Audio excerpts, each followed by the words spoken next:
Bonjour tout le monde, j'espère que vous allez bien. Je suis Chloé Mozart et aujourd'hui on est au niveau du restaurant Le Canopy avec le chef Ayans. Bonjour chef. Bonjour. Comment tu vas? Bien et toi? Très très bien. Est-ce que tu peux te présenter pour ceux qui ne te connaissent pas? Je suis chef Ayans Grandisson, j'ai 35 ans et je fais de la cuisine depuis toujours. D'accord. Donc apparemment tu es le chef du Canopy. Exactement. Ça fait longtemps que tu travailles ici? Ça va faire 4 mois que je suis ici. Ok. Est-ce que tu peux nous parler un petit peu de ton parcours, comment tu en es arrivé à être chef aujourd'hui, si tu as rencontré des difficultés, raconte-nous ton histoire. J'étais au lycée hôtelier, Ok. j'ai appris la cuisine là-bas, mais dans ma famille on a toujours fait de la cuisine. Mon oncle est traiteur, ma tante est traiteur, ma mère avait un petit restaurant de soupe le mardi soir. Donc j'ai toujours baigné un peu dans le domaine de la restauration et de la cuisine. Et c'est une passion que j'ai depuis toujours. Mes parents m'ont dit, même moi j'ai pas le souvenir, mais que j'ai toujours voulu faire de la cuisine. D'accord. Donc je sais pas si c'est la cuisine qui m'a choisi, mais j'ai pas vraiment de souvenir au moment où j'ai voulu commencer ça. Je sais que j'ai toujours voulu faire ça et puis c'est ce que je fais. D'accord. Tu as commencé le lycée hôtelier à quel âge pour que je puisse... J'ai commencé le lycée hôtelier à 15 ans. Ok. Premier choix, j'avais mis Bainbridge, parce que je voulais suivre un peu les copains. Mais j'avais un CPE qui était très impliqué. Et comme j'étais un peu turbulent, on va dire.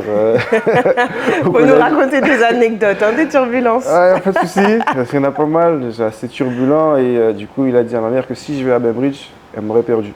Donc, du coup, mon deuxième choix, c'était le lycée hôtelier, parce qu'il y avait de la cuisine là-bas. D'accord. Et je suis allé là-bas à 15 ans jusqu'à mes 18 ans. Quand tu dis là-bas, c'est où? Au Gosier, lycée Ok. hôtelier.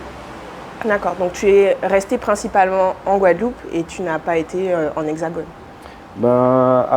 J'ai voulu passer mon BTS au lycée hôtelier, mais je reviens sur les turbulences. Donc, ils m'ont fait comprendre que j'ai eu mon bac, c'est déjà bien. Donc, après, je suis parti en métropole pour faire mon BTS. Mais en France, c'est assez compliqué financièrement. Donc, j'ai eu l'opportunité d'avoir un poste. Donc, j'ai arrêté les études et j'ai directement commencé dans le monde du travail. D'accord. Tu as commencé où en premier? Au Sir Winston, en face de l'Arc de Triomphe. Et c'était sympa comme vue. Hein. Ouais, c'était sympa. Est-ce que tu as rencontré quelques petites difficultés du coup pendant ton parcours?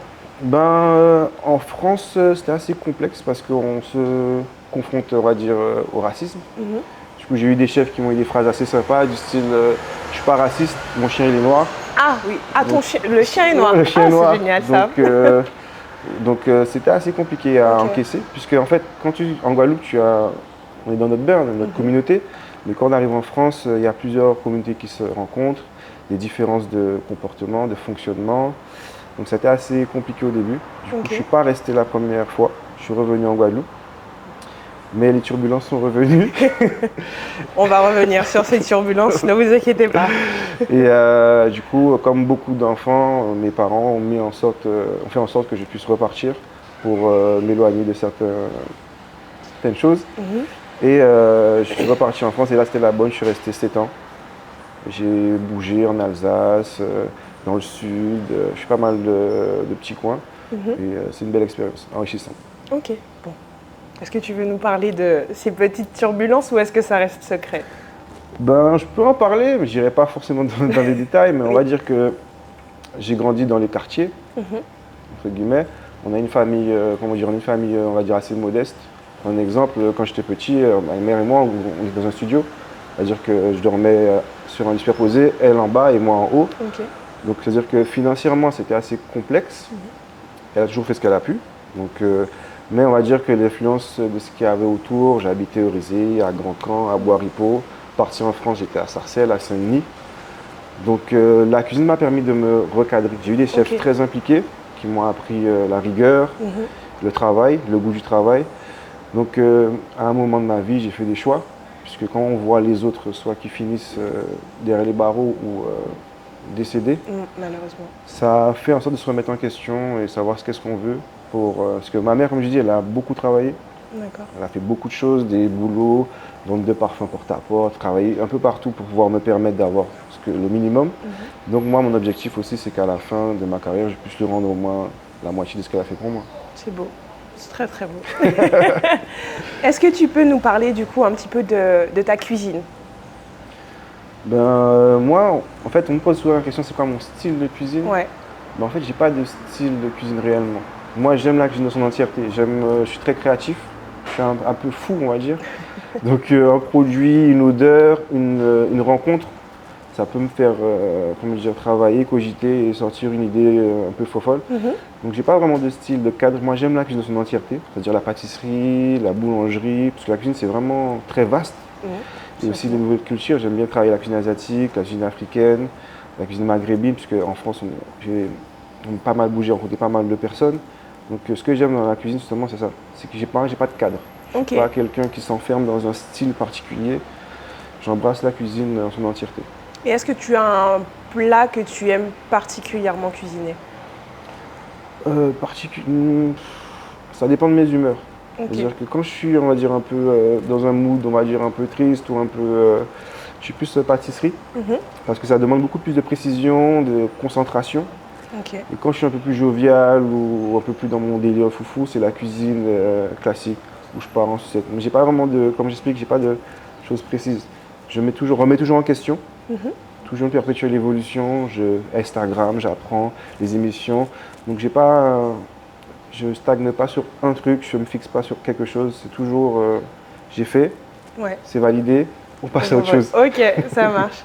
Et du coup, comme tu es rentré en Guadeloupe, quelle est la place de la culture de la Guadeloupe dans ta cuisine? Comment tu essayes de cuisiner avec les produits locaux et les produits de chez nous?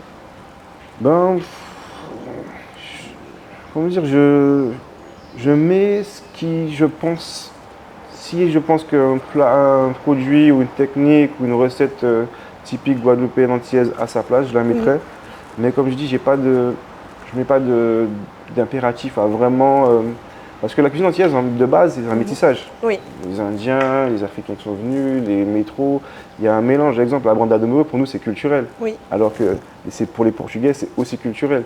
Donc, en fait, moi, c'est vraiment le métissage de tout. Et je trouve qu'elle est quand même assez représentée, puisque quand je vais manger chez ma mère ou dans la famille, le colombo, les trucs, tout ça, on les retrouve toujours. Mais moi, je veux dire que le côté antillais dans ma cuisine, c'est l'assaisonnement.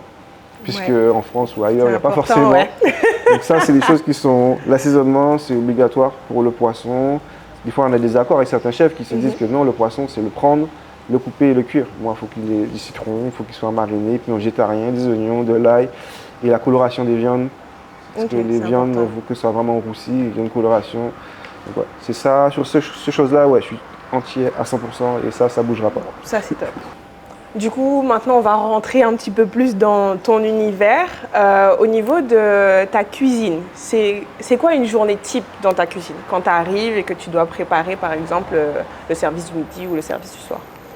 J'arrive dans la cuisine, je dis bonjour à toutes mes équipes, individuellement, à chaque personne. Je leur demande comment ça va, parce que c'est important. Après, je fais le briefing pour savoir comment le service va se passer, qu'est-ce qu'on va faire. S'il y a la mise en place, je vois avec chaque poste, puisque chaque poste a sa fonction. C'est-à-dire le froid, c'est salade, c'est dessert, si c'est bon. Le chaud, s'il y a la mise en place qu'il faut et tout. Et après, une fois qu'on a fait ça, on se lance sur les tâches qu'on a définies. Et puis après, début du service. S'il y a beaucoup de monde, je reste avec eux pour leur donner un petit coup de main. Puisqu'en fait, le poste de chef exécutif, c'est encore différent que chef. C'est-à-dire qu'on est amené à faire tout ce qui est menu, carte, gestion, planning, répondre aux mails, parce que la cuisine a changé. On répond aux mails en cuisine? On doit répondre aux mails, je savais pas. parce que des fois il y a des séminaires, il y a des projets, il y a des chiffres, il y a des comptes à rendre, il y a des fiches techniques, il y a pas mal de choses à faire sur l'ordinateur, les commandes à passer, les budgets à suivre, avec l'économe, celui qui s'occupe de tout ce qui passe les commandes, qui fait les stocks. Donc il y a toutes ces choses-là en fonction de l'affluence à gérer. Et puis voilà, sinon j'envoie le service avec eux. Après, je fais la partie paperasse. Ok, voilà. Et vous êtes combien à peu près dans ton équipe?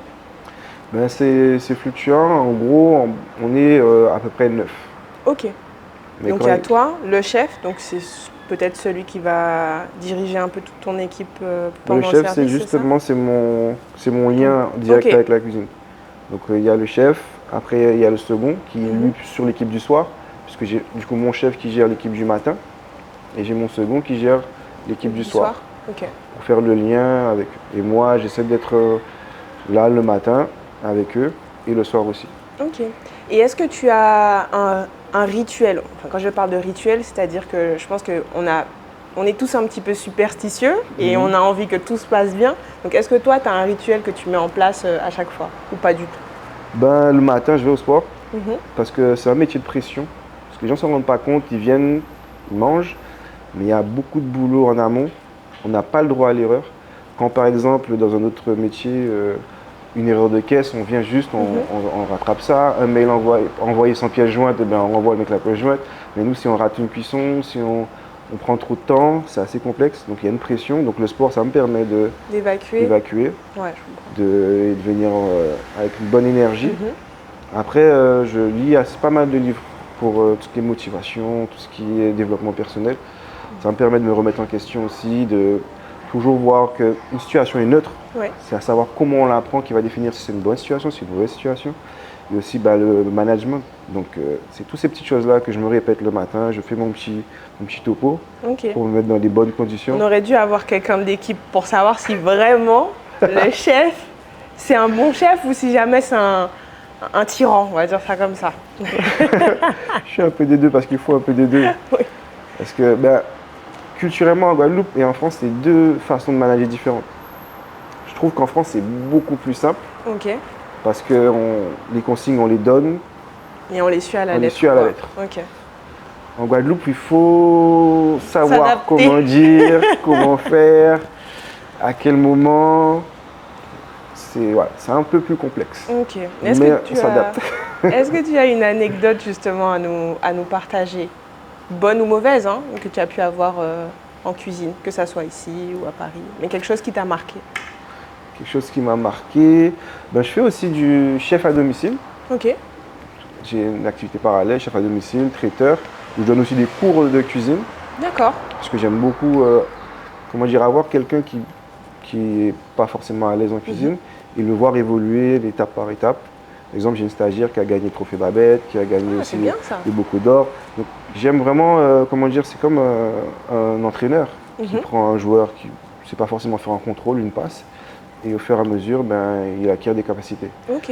Donc dans le chef à domicile, une fois j'avais fait une prestation pour un enterrement d'une jeune fille. Ok. Qui était un peu malaisant puisqu'il y avait un chip and dance qui dansait, tout ça. Et toi, tu es là, tu fais à manger. Voilà, je fais à manger. Quand les filles sont entre elles sont un peu folles, il y a l'alcool, il y a tout. Et à la fin du service, je viens, je donne le dessert et tout. Et il y en a une qui m'a demandé est-ce que le chef est sur la carte. C'était assez marrant. Un petit peu malaisant quand même. Voilà. Bon, c'est une anecdote assez spéciale. Ok. Et pour ce qui est parce que du coup, j'ai cru comprendre que tu donnais des cours de cuisine. Où est-ce que tu les donnes et est-ce que tu en donnes en fait, de tout âge? Est-ce que les enfants peuvent venir? Est-ce que femmes, hommes, enfin, peu importe?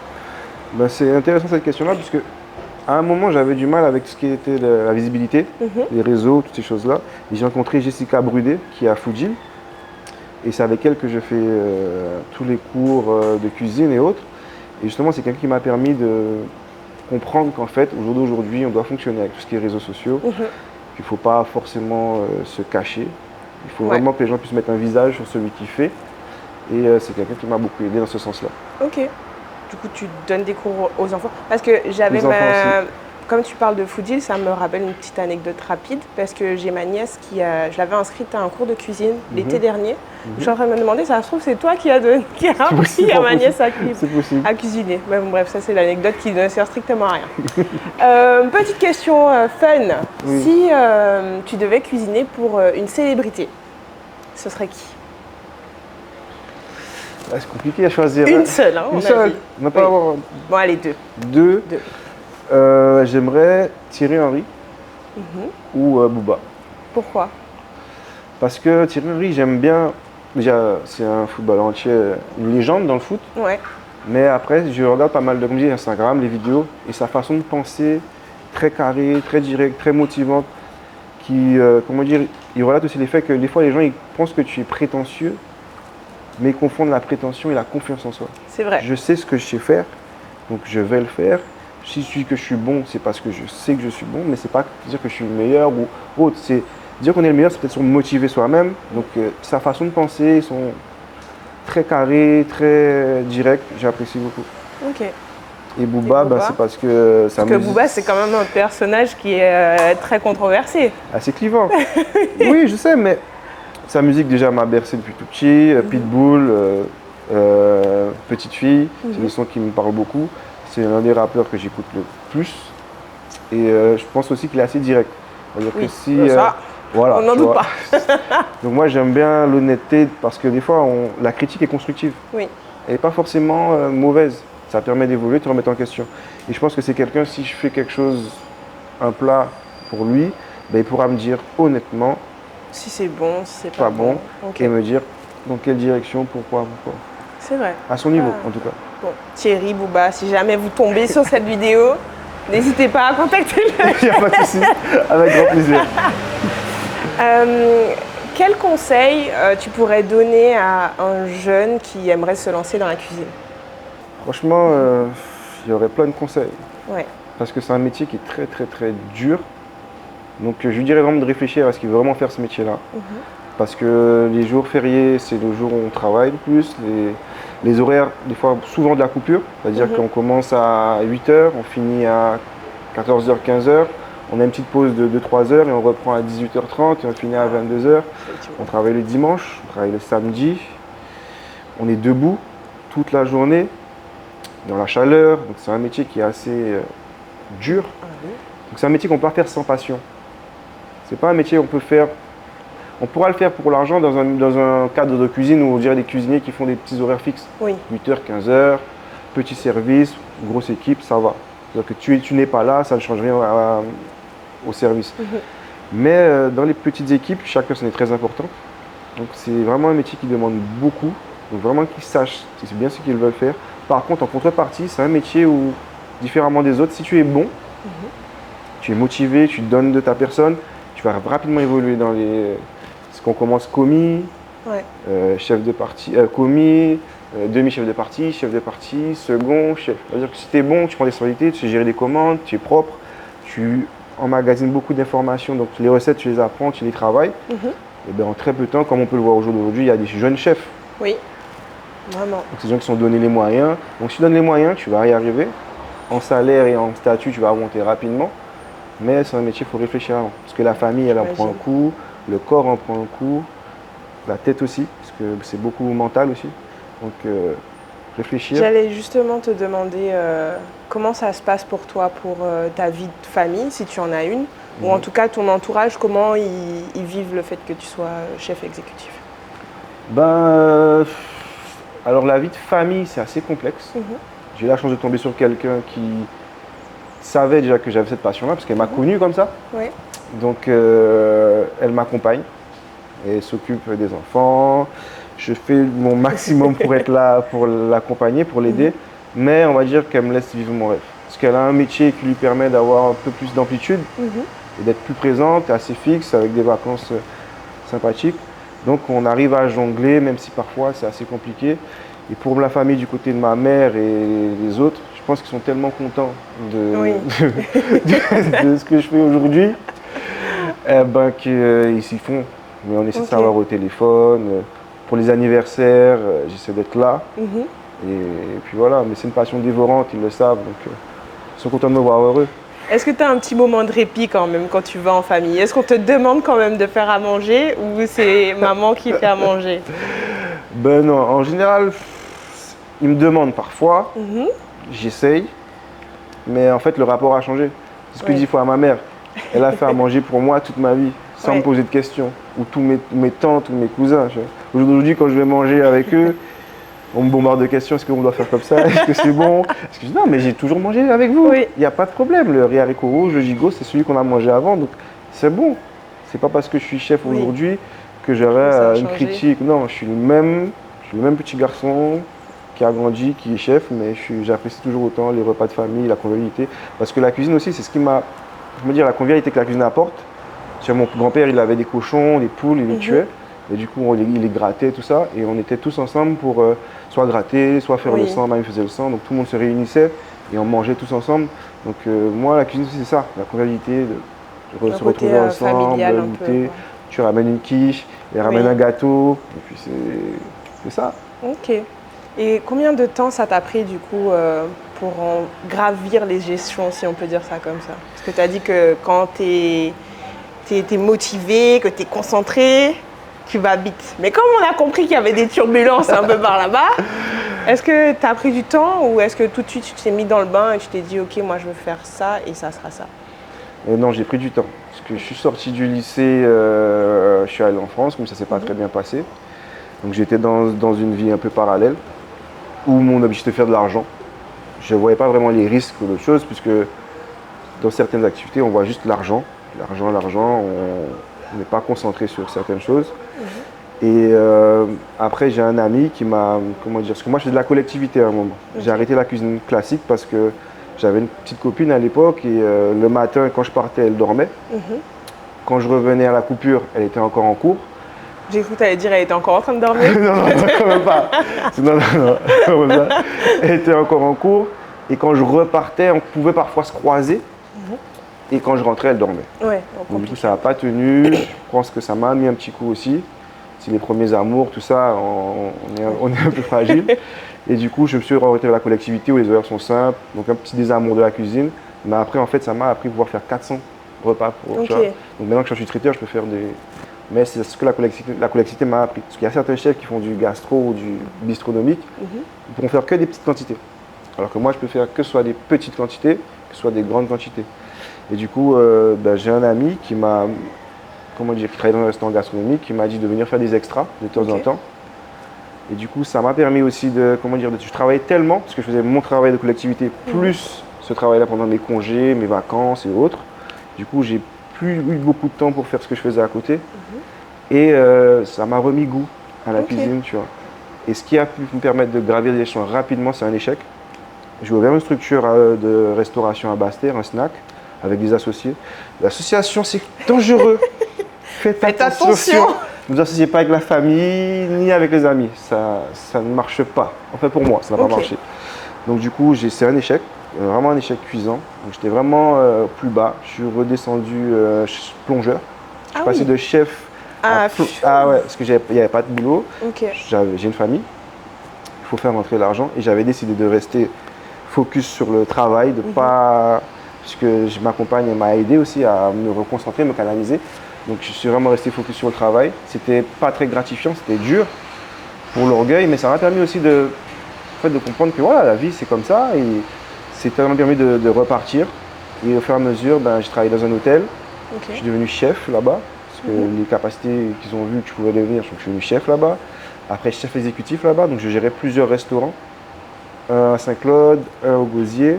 Et j'avais pour projet d'ouvrir un autre à Saint-Claude encore. Mais finalement, c'est pas super bien passé à la finalité. Puisque j'ai eu un rapport avec un des directeurs qui était assez complexe. Puisque maintenant, comme je t'explique, la restauration, c'est des réseaux.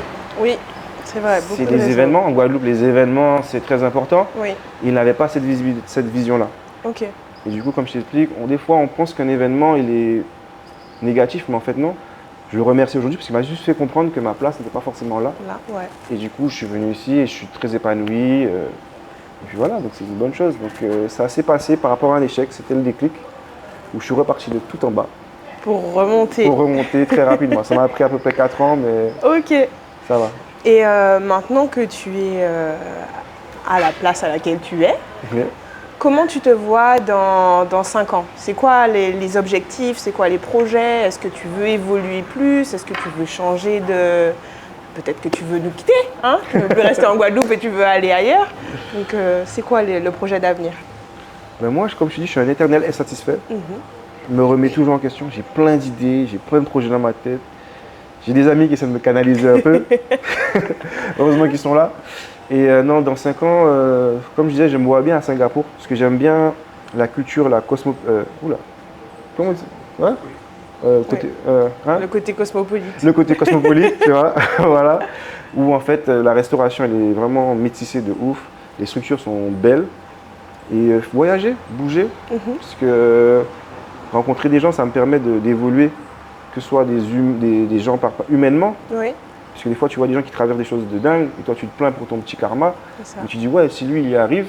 Parce qu'il y a ça aussi, c'est pas de la jalousie ou c'est de la jalousie positive. Si lui, il a fait, ça veut dire que je peux le faire aussi. Tout à fait. Donc rencontrer des gens dans cette dynamique-là, ça te permet d'avoir de te remotiver, de passer à des étapes supérieures. Le Japon, j'aimerais bien, la Chine, parce que j'aime bien la cuisine asiatique, le sucré salé. Après, faire le tour du monde, ça aurait été top. Travailler avec d'autres chefs, étoilés, parce que tout ce que je fais aujourd'hui, j'ai jamais fait de grandes maisons. Ok. J'ai jamais eu de grands chefs étoilés. J'ai eu de grands hommes qui m'ont appris à être un homme, qui m'ont appris les responsabilités, qui m'ont appris plein de choses. Mais j'ai jamais fait de restauration dans des grands étoilés. Tout ce que je fais aujourd'hui, je suis autodidacte dans ce que je fais. C'est juste mon imagination, ma créativité, les réseaux sociaux, les bouquins qui m'ont permis de faire ce que je fais aujourd'hui. Mais j'aimerais aussi des fois aller dans des vraies structures de restauration classiques avec des chefs étoilés ou des grands restaurants, des grands hôtels pour pouvoir m'imprégner un peu de cette culture-là. Ok. Et est-ce qu'il y a des personnes en particulier à qui tu penses quand quand tu as ces grands rêves, ces grands projets? Est-ce que tu penses à des personnes qui te sont chères ou pas? Ben oui, parce qu'il y a ma grand-mère et ma tante. Parce que ma tante, j'ai habité chez elle pendant un très long moment. Et du coup, elle avait pas mal de livres, de bouquins de cuisine, une encyclopédie de cuisine, cuisine créole, tout ça. Donc là, quand tu t'ennuies, soit tu fais des choses, soit tu trouves un moyen de... Et ces livres-là, je les ai tous lus, tous parcourus, relus, lus, relus. Et ma grand-mère, c'est chez elle que tous les dimanches, on faisait des repas avec elle. Tous les dimanches, on allait là-bas. On était trois, deux grands cousins et moi. Le plus grand jouait au foot le dimanche, l'autre il faisait autre chose. Donc du coup, je restais avec elle souvent pour voir quand elle coupait les cives, elle assaisonnait le poisson, ces choses-là. Donc ça m'a permis de m'imprégner de la cuisine là-bas. Et c'est des gens qui m'ont beaucoup aidé. C'est quand on part en France, mamie, elle met toujours un petit billet dans la main, secrètement, pour te dire, bon, voilà, ma tante aussi, pareillement. Donc c'est des gens, mon regret, c'est qu'ils n'ont pas pu voir aujourd'hui ce que je fais. Et je peux pas leur faire la cuisine que je fais aujourd'hui. Je vais me leur faire goûter. Et que quand, par exemple, j'étais un peu démoralisé, que je les appelais, et qu'elles me disaient, ouais, lâche pas, faut que tu continues. Et ben, c'est ce regret-là qu'elles ne puissent pas, ou je pense peut-être qu'elles le voient, où j'en suis aujourd'hui, et qu'elles soient fières de moi. Bon. En tout cas, je suis sûre qu'elles sont très très fières du parcours que tu as pu avoir depuis là où elles sont. J'espère aussi. Et du coup, est-ce que tu penses que dans tes projets d'avenir, on pourrait te retrouver dans une émission de télé culinaire? Mais ça tombe bien que tu me poses la question. C'était prévu, c'est pour ça qu'on est là. Oui, franchement, on a une émission prévue Ok. sur YouTube, plusieurs formats différents, avec des personnalités ou des personnes plus lambda, différents aspects de la restauration de la cuisine. Et oui, donc on va charbonner et on va sortir des trucs pas mal. Donc ouais. Bon, et ben, hâte de voir tout ça. J'espère que je pourrai goûter les plats. Je serai derrière la caméra moi, pendant l'émission. On va goûter, si vous aussi apprendre des choses, avec grand plaisir. D'accord. Mais en tout cas, merci beaucoup, chef, d'avoir répondu à toutes nos questions. Merci à toi. Merci tout le monde de nous avoir suivis. Et n'hésitez pas à liker, partager, commenter et suivre la page YouTube. Bisous.